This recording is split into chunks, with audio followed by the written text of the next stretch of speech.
श्रोताओं नमस्कार, बहुत बहुत स्वागत है आप सभी का कार्यक्रम स्वास्थ्य चर्चा में। मैं हूं अशोक पांडे। श्रोताओं, हम सभी जानते हैं कि अस्थमा एक ऐसी बीमारी है जिससे हमारे घरों में, हमारे परिवारों में या हमारे समाज में आमतौर पर बहुत सारे लोग प्रभावित नज़र आते हैं। ये बीमारी क्या है, इससे कैसे बचाव किया जा सकता है, अगर किसी को हो गई है तो उसका इलाज क्या है, इन सभी मुद्दों पर आज इस कार्यक्रम में हम चर्चा करने वाले हैं। और इस पर विस्तार से जानकारी देने के लिए हमारे साथ स्टूडियो में डॉक्टर अतुल तिवारी जी हैं। आप असिस्टेंट प्रोफेसर हैं श्वास रोग विभाग IMS BHU में। अतुल जी नमस्कार, स्वागत हमारे स्टूडियो में और इस कार्यक्रम में। नमस्कार अशोक जी। अतुल जी, जब हम अस्थमा की बात करते हैं तो ये सांस से जुड़ी हुई एक समस्या है, ये सामान्यतः लोगों को पता है। पर सांस से जुड़ी हुई कैसी समस्या है, इसकी गंभीरता क्या है और इसके बारे में हम और बेहतर कैसे जान सकते हैं ताकि हम इसकी पहचान कर सकें, सबसे पहला सवाल यही है। जी, दमा, जिसको कि इंग्लिश में ब्रोंकियल अस्थमा कहते हैं और हिंदी में हम लोगों को दमा के रूप में प्रचलित है। ये बीमारी सांस की नलियों की है और जिसमें मरीज जो रहता है हम लोगों के पास सांस फूलने की समस्या लेके आता है। सांस फूलने, खांसी आना, और ये जो सांस फूलना और खांसी आना है ये उसको जब मौसम बदलता है तब ज़्यादा परेशान करती है। ठंडी के मौसम में ज़्यादा परेशान करती है, जब धूल धुआं लगता है तो ज़्यादा परेशान करती है, अदरवाइज ये ठीक रहता है। तो ये होता ये है इसमें कि एक तरीके की एलर्जिक बीमारी है जिसमें कि सांस की नलियां जो रहती हैं, जिसको कि इंग्लिश में ट्रैकिया भी कहते हैं, श्वास नली, और ब्रोंकाई, तो इसका जो रहता है ये एक तरीके से एलर्जी होती है। जैसे त्वचा की एलर्जी होती है ऐसे सांस की नलियों में एलर्जी होती है और उसमें सूजन आ जाती है और उसका जो वो होता है वो सिकुड़ जाती है, नैरो हो जाती है, सांस की नलियां सिकुड़ जाती हैं। तो मगर ये परमानेंट नहीं सिकुड़ती, ट्रांजिएंट होता है। जब एलर्जी होगी तो ये सिकुड़ जाएगी और सांस व्यक्ति की फूलने लगेगी और जैसे ही दवाएं दी जाएंगी वैसे ही वो नॉर्मल पहुंच जाएगी अपनी जगह पे। तो दमा हर उम्र के व्यक्तियों को परेशान करती है। ये बच्चों में भी हो सकती है, ये नौजवान लोगों में भी हो सकती है, बुजुर्ग लोगों में भी हो सकती है। तो ये मोस्टली ये बचपन से ही स्टार्ट होता है, बचपन में। और अभी बढ़ते हुए पोल्यूशन के नाते इन्वायरमेंट में इतना ज्यादा पोल्यूशन हो गया है, उसकी वजह से ये समस्याएं दिन ब दिन बढ़ते जा रही है। विश्व में इसके कम से कम 26 करोड़ मरीज हैं, 262 मिलियन, और भारत की बात करें तो इसके कम से कम 2.5 to 3 करोड़ तक हैं, जो पूरी पॉपुलेशन का लगभग 2.5% है। तो ये बीमारी मुख्यतः सांस की है, जिसमें सांस फूलना होता है, खांसी आना होता है, और ये सारी समस्याएं मौसम बदलने पे, धूल धुआं लगने पे, ठंडा पानी ज्यादा फ्रिज का पानी पी लेने पे, चिल्ड वाटर या कोल्ड ड्रिंक, आइसक्रीम, ये सब खाने पे होती हैं। तो ये ब्रोंकियल अस्थमा इसी को कहते हैं। और ब्रोंकियल अस्थमा ये शहरी क्षेत्र में भी हो सकता है, ग्रामीण क्षेत्र में भी हो सकता है। हाँ, इसमें एक चीज है कि ये कोई फैलने वाली बीमारी नहीं है। जनरली सांस की बीमारी को लेकर लोगों में ये कंफ्यूजन रहता है, जैसे टीबी है, ये सब है, कि इसके बगल में बैठने, इसके बगल में बैठने से ये फैलती हो। तो ऐसा नहीं है, ये सामान्यतः फैलती नहीं है क्योंकि ये बीमारी ही एलर्जी की है। अतुल जी, जैसा कि आपने बताया कि बीमारी बच्चों से लेकर के बुजुर्गों तक हर उम्र में हर व्यक्ति को, किसी को भी हो सकती है जी। तो क्या ये समस्या जेनेटिक भी हो सकती है? हाँ, अभी देखिए मौजूदा समय में होता क्या है कि कोई भी बीमारी केवल एक कारण नहीं होता है। पहले होता था कि सिंगल फैक्टर डिजीज का कॉज ढूंढा जाता था। अब जो नई नई थ्योरियां आ रही हैं कि मल्टी फैक्टोरियल है। तो पूरी तरह से अनुवांशिक कही जाए ऐसा भी नहीं है, मगर डेफिनेटली कुछ मनुष्य लोग जो हैं जो जेनेटिकली प्रीडिस्पोज्ड हैं, जो मतलब जिनके माँ बाप में भी एलर्जी की समस्या, दमा की समस्या रही है, तो वो ज्यादा इसके लिए रिस्क पे हैं कि वो दमा फिर वो भी डेवलप कर सकते हैं। साथ में इन्वायरमेंटल फैक्टर आ गया कि वो ऐसे क्षेत्र में रहने लगे जहां पोल्यूशन का स्तर ज्यादा है, ज्यादा ये सब PM पार्टिकल्स, PM2.5, PM2.5 हैं, ये सब पार्टिकल उस इन्वायरमेंट में, जैसे दिल्ली में ये समस्या बहुत ज्यादा है क्योंकि वहां पोल्यूशन बहुत ज्यादा है। तो ये मल्टी फैक्टोरियल है, कई फैक्टर इसमें मिलते हैं। तो जेनेटिकली भी जो प्रीडिस्पोज्ड है और वो जब उसको इन्वायरमेंट ऐसा मिलता है कि कोई एलर्जन, अब जैसे बसंत ऋतु जब आती है तो पॉलन होते हैं, इससे जिसको एलर्जी है तो उस टाइम अगर उस माहौल में जाएगा तो वो उसको दमा हो सकता है। तो डेफिनेटली ये अनुवांशिक इसमें एक महत्वपूर्ण फैक्टर है। अच्छा, क्या ये बीमारी जो है जिसे हम दमा या अस्थमा कह रहे हैं, जी। ये over the period of time धीरे धीरे डेवलप होती है, या जैसे बच्चों में है तो किस उम्र में इसके लक्षण आ जाते हैं, और वो लक्षण क्या हैं जिन्हें हम आसानी से पहचान सकते हैं? बच्चों में तो बात की जाए तो ये कभी भी आ सकता है, मतलब 1 साल के 2 साल के बच्चे में भी। और पहचानने का तरीका तो यही है बच्चों में कि सांस फूलने लगती है, और बच्चों में बहुत जल्दी सांस फूलने और सीटी की आवाज आना, सांस लेते वक्त जैसे सीटी की आवाज आना, कि जैसे लगे कि एक पतली नली से हवा जा रही, वो जो आवाज आती है, क्योंकि ये सांस की नलियां भी सिकुड़ती हैं तो वो पतली नली हो जाती है, तो उस तरह की आवाज, सीटी की आवाज आने लगना, सांस फूलने लगना, खांसी बहुत ज्यादा आने लगना। इवन इस सीवियरिटी का बच्चों में, क्योंकि रिजर्व कम होता है तो शरीर नीले भी पड़ने लगते हैं, क्योंकि ऑक्सीजन की कमी होने लगती है शरीर में जब सांस फूलने लगती है। तो बच्चों में तो ये पहचानने का तरीका है, और उसका तुरंत इलाज करना चाहिए, क्योंकि ये इमरजेंसी है। बच्चों में रिजर्व कम है, उसको तुरंत डॉक्टर को दिखाने की जरूरत है।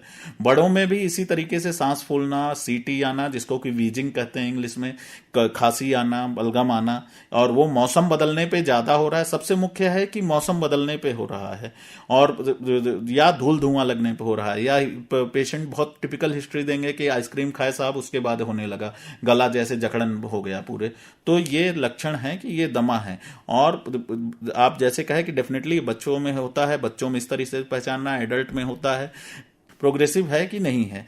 और प्रोग्रेसिव होने का मतलब कि ये बीमारी अगर प्रॉपरली इलाज किया जाए तो प्रोग्रेसिव नहीं है, कंट्रोल में रहेगी। मगर आप ये ज्यादातर मरीज जो आते हैं हम लोगों के पास, उनके साथ ये समस्या रहती है, तो वो आते हैं कहते हैं साहब इसको जड़ से खत्म कर दीजिए। तो जड़ से ये कई बार नहीं खत्म होती है, इसमें आपको सावधान रहने की जरूरत है।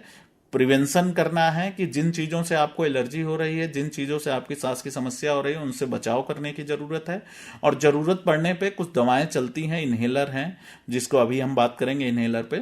उन इन्हेलर को लेना है तो आदमी अपना पूरा जीवन बड़े ही आराम से जी सकता है, ऐसी कोई दिक्कत नहीं आने वाली है उसको। मगर हाँ, इलाज नहीं करेगा तो समस्याएं आएंगी। दवाइयों के माध्यम से इस बीमारी की जो गंभीरता है उसको नियंत्रित कम किया जा सकता है, नियंत्रित किया जा सकता है। लेकिन जो एकदम जड़ से खत्म करने वाली बात कई बार मरीज करते हैं, या अस्थमा के जो पेशेंट्स हैं वो उनके अटेंडेंट आते हैं और कहते हैं कि डॉक्टर साहब इसको एकदम खत्म कर दीजिए, वो संभव नहीं है। जी बिल्कुल, वही जड़ से। और कोई भी बीमारी जब आपको सोसाइटी में, इन्वायरमेंट में इतना पोल्यूशन फैल रहा है, तो आज की डेट में आप सोचेंगे कि पूरी तरह से खत्म हो जाए, तो ऐसा नहीं होता है, क्योंकि ये आपकी बॉडी का कंस्टिट्यूशन ऐसा है कि आप एलर्जी के लिए प्रोन है, आपको एलर्जी होगी। तो आप ये कोशिश करिए कि उन सब चीजों से बचाव करें जिन चीजों से आपको ये दिक्कत हो रही है, और चिकित्सक की सलाह लें, जैसा वो कहे वैसे दवाएं करें। तो हमें सबसे पहली जो हमारी प्राथमिकता होनी चाहिए जो अस्थमा के मरीज हैं उनकी, कि एलर्जेंट्स क्या हैं उनकी पहचान की जाए। जैसे आपने बताया कि मौसम के बदलाव में जी, तो सामान्यतः जब सर्दी का मौसम हो या गर्मी का मौसम आ रहा हो, अभी गर्मी से बरसात की तरफ हम शिफ्ट हो रहे हैं, तो ये सभी मौसम जो है ये इनमें होने वाले जो बदलाव हैं वो इसके लिए जिम्मेदार हैं। जी जी।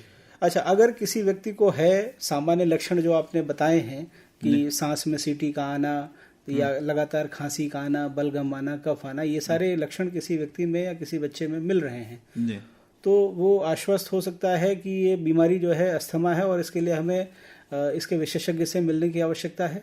बिल्कुल, ये तो इस चीज के आश्वस्त होने की जरूरत है कि उसको चिकित्सक सलाह चाहिए। बाकी उसके बाद चिकित्सक देखेगा कि ये अस्थमा है कि नहीं, क्योंकि कई बीमारियां हैं जो सांस फूलने और खांसी आने से आती है। सामान्यतः मौसम के बदलाव में व्यक्ति आमतौर पर अमूमन खांसने लगता है, छींकने लगता है, कई बार थोड़ा सा जैसे आपने बताया कि आइसक्रीम खा ली और जकड़न जैसी हो गई, तो वहां पर भी लोग घबराहट के कारण कि कहीं हमें अस्थमा तो नहीं हो गया, दमा तो नहीं हो गया, ये कंफ्यूजन नहीं होनी चाहिए। चिकित्सक से परामर्श करना, चिकित्सक से परामर्श करें। हो सकता है वो वायरल इन्फेक्शन ही हो, तो चिकित्सक केवल 5 दिन की दवा देगा और वो ठीक हो जाएगी। सामान्यतया जो अस्थमा की जांचें हैं जो चिकित्सक के पास जाने के बाद वो सजेस्ट करते हैं, वो क्या? चिकित्सक के पास जब जाएंगे तो एक तो मौजूदा तुरंत देखना होता है कि एक एक्सरे करके देखेगा, कोई भी चिकित्सक होगा। एक जांच होती है पल्मोनरी फंक्शन टेस्ट, पीएफटी कहते हैं उसको, जिसमें कि फूंक मार के लंग की कैपेसिटी देखी जाती है, तो वो जांच कराएगा। और सीबीसी जरूर करा के देखेगा कि कहीं इसिनोफिल तो नहीं बढ़ा, क्योंकि एलर्जी में जनरली इसिनोफिल बढ़े रहते हैं।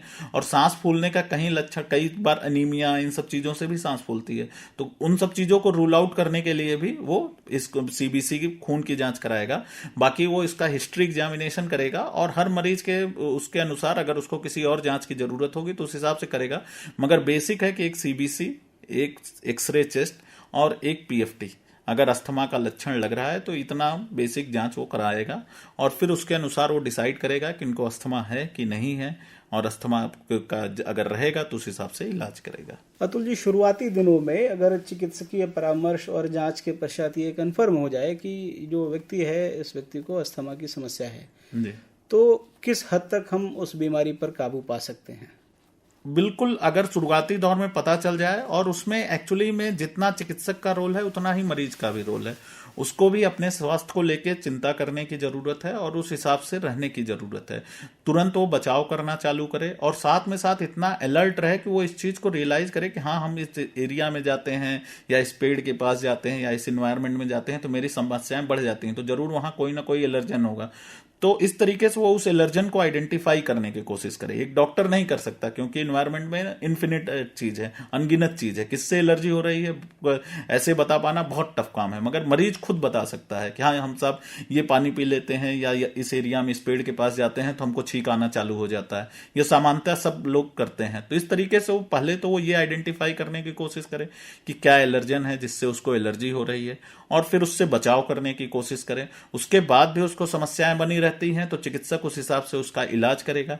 इलाज में इसके लिए इन्हेलर्स आते हैं, इन्हेलर स्टार्ट होंगे। एक भ्रांति जो समाज में बहुत ज्यादा है कि इन्हेलर को लेके कि हम इसके साथ एडिक्ट तो नहीं हो जाएंगे, हम इसका नशा तो नहीं हो जाएगा इन्हेलर का, हमको लेके आप इन्हेलर लिख रहे हैं, मगर ऐसा नहीं है। इन्हेलर आपकी जरूरत है। जैसे आप ड्रग ले रहे हैं, दवाएं लेते हैं, बीपी की दवा लेते हैं, शुगर की दवा लेते हैं, तो ऐसे इन्हेलर दवा है। इन्हेलर आपको एडिक्ट नहीं कर रहा है कि इन्हेलर से आप एडिक्ट हो गए, आपकी वो जरूरत है। और सबसे बड़ी अच्छी चीज है इन्हेलर की, जो कि भ्रांति है लोगों में, कि जैसे आप स्किन पे कोई क्रीम लगाते हैं तो वो स्किन पे केवल रहती है और ब्लड में नहीं मिलती है, तो उसका साइड इफेक्ट मिनिमम होता है। तो ऐसे इन्हेलर जो है वो एक क्रीम की तरह है जो कि आपकी सांस के नलियों में लग रहा है, आपके सिस्टमिक सर्कुलेशन मतलब आपके ब्लड में नहीं मिल रहा है, तो उसके मिनिमम साइड इफेक्ट है। और मिनिमम साइड इफेक्ट है, मैक्सिमम बेनिफिट है।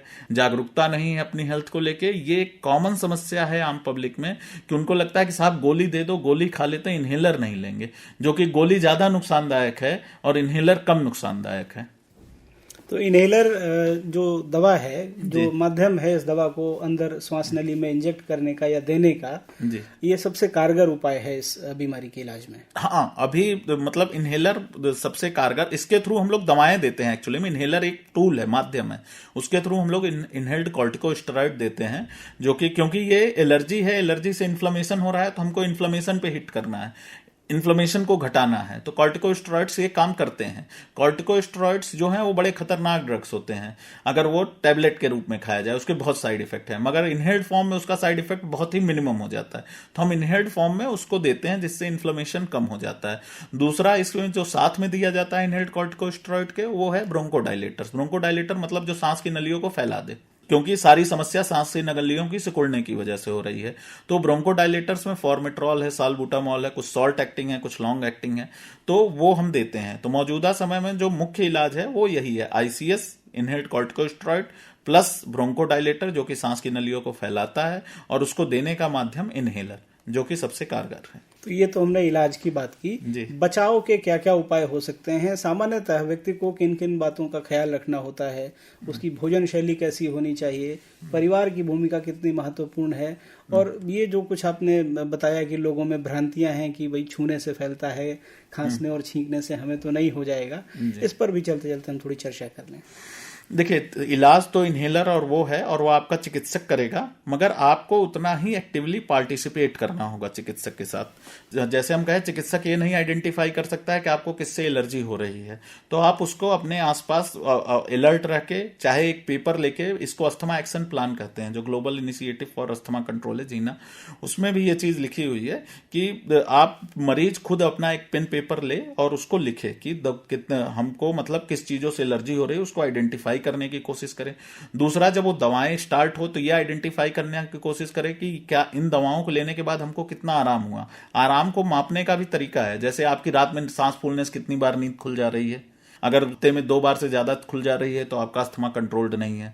या आपको कितनी बार एक आता है सालबुटामॉल एक इनहेलर, ये वो उसको रेस्क्यू इनहेलर कहते हैं कि जो नॉर्मल दवाएं चल रही हैं उसके अलावा वो दवा जब एकाएक अटैक आता है अस्थमा का, वो महीने में कितनी बार लेने की जरूरत पड़ रही है। इसको आपको हर मरीज को अपना नोट्स बनाना चाहिए कि हाँ हमको महीने में इतनी बार ये दवा की जरूरत पड़ी या इतनी बार मेरी नींद खुल गई। और वो जब वो चिकित्सक के पास जाएगा या ये चीज इस मौसम में जाने से, इस चीज को खाने से या इस इन्वायरमेंट में जाने से हमको ये सांस की समस्याएं होने लगती है, तो उसको अपने चिकित्सक को जाए, उसके साथ दिखाए, उसके साथ डिस्कस करे, और तब एक बेटर प्लान बन के आता है जिसमें मरीज का भी एक्टिव पार्टिसिपेशन है, डॉक्टर का भी एक्टिव पार्टिसिपेशन है, और उससे एक बेटर अस्थमा एक्शन प्लान आएगा कि कैसे उसको अपने जीवन को जीना है और कैसे वो भागीदारी करना है। प्रमुख तौर पे देखें तो ज्यादातर चीजें ये एलर्जी से हो रही है, ठंडी से हो रही है, खांसी पोल्यूशन से हो रही है, तो कोशिश ये करना है कि ठंडी चीजों से बचना है। ठंडी चीजों का मतलब है कि फ्रिज का पानी नहीं पीना है, बहुत एकदम चिल्ड, कोल्ड ड्रिंक, आइसक्रीम, इन सब चीजों को नहीं खाना है। नाइट में तो पर्टिकुलरली अवॉइड करने की जरूरत है। बाहर हम मास्क लगा के निकलें, जहां धूल वाली जगह पे, जहां पे पोल्यूशन ज्यादा है, स्मोक जहां है, उन सब जगहों पे इन सब चीजों से बचा। दूसरा है कि स्मोकिंग, आज की डेट में स्मोकिंग यंग जनरेशन में बहुत प्रॉब्लम है, इन सब चीजों से बचना होगा, स्मोकिंग वगैरह क्विट करनी पड़ेगी, क्योंकि ये सब बहुत बड़े कारण हैं अस्थमा को एग्जर्बेट करने के लिए। निश्चित तौर पर अतुल जी, आप समय निकाल करके हमारे स्टूडियो में आए, आपने हमारे श्रोताओं को अस्थमा क्या है, इसके कारण क्या हैं, लक्षण क्या हैं और क्या इसका बचाव है, कैसे हम इसका इलाज करा सकते हैं, इन सारे बिंदुओं पर विस्तार से जानकारी दी। हम उम्मीद करते हैं कि हमारे श्रोता इस जानकारी से लाभान्वित होंगे। आप आए, आपने समय दिया, आपको बहुत बहुत धन्यवाद। धन्यवाद।